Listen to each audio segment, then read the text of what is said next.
The Martin Lindstrom Video Report. New and innovative ways of building brands.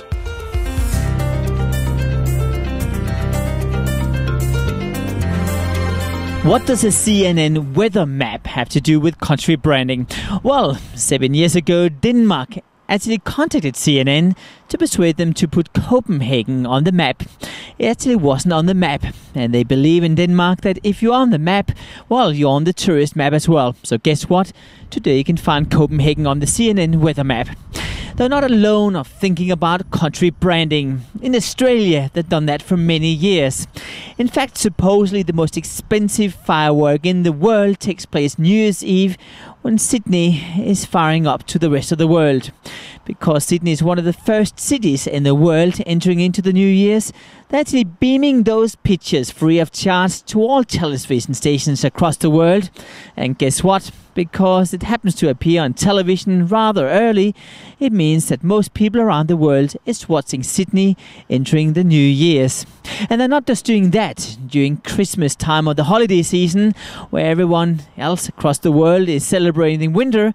Sydney is celebrating summer. So it's no coincidence that you'll see that half-naked people on the beach wearing Christmas hats.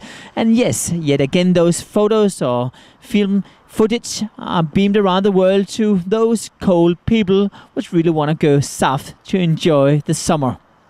This is stories about country branding, but there is one unusual story taking place right now here where I am, and I'm in Cyprus today, actually on the Greek side. Cyprus is a small island. It has around 850,000 people on both sides, and yes, in 1974 it was occupied by the Turk side. But there is a fight going on. I think it's kind of a friendly fight going on between the Turks and the Greek people on this island, and the best evidence for that is this unusual flag you have on the mountain behind.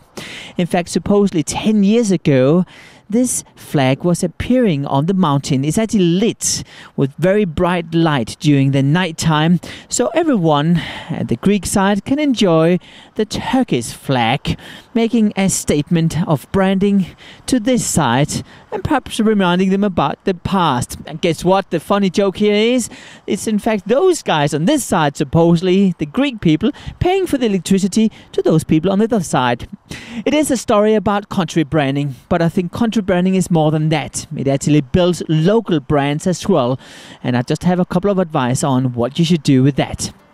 Number one, if a country wants to build their brand, I think the best advice at all is not to do it on CNN television commercials. It's probably to do it underground instead.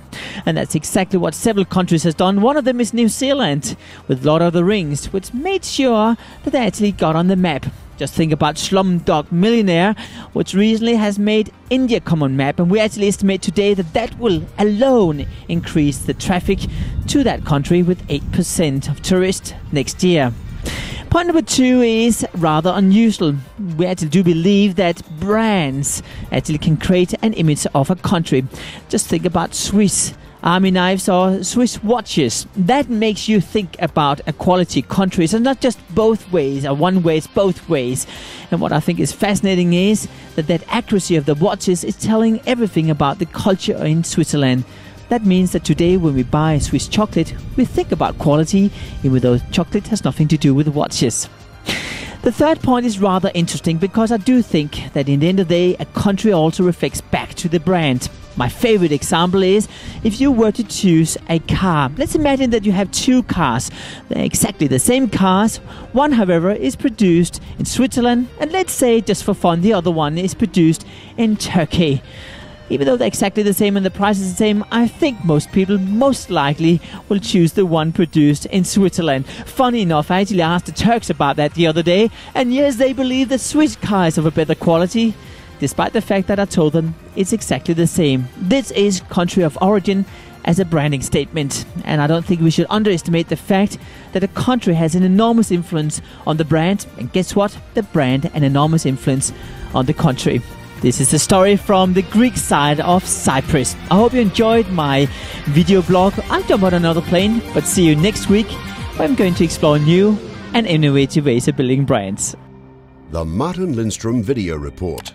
New and innovative ways of building brands.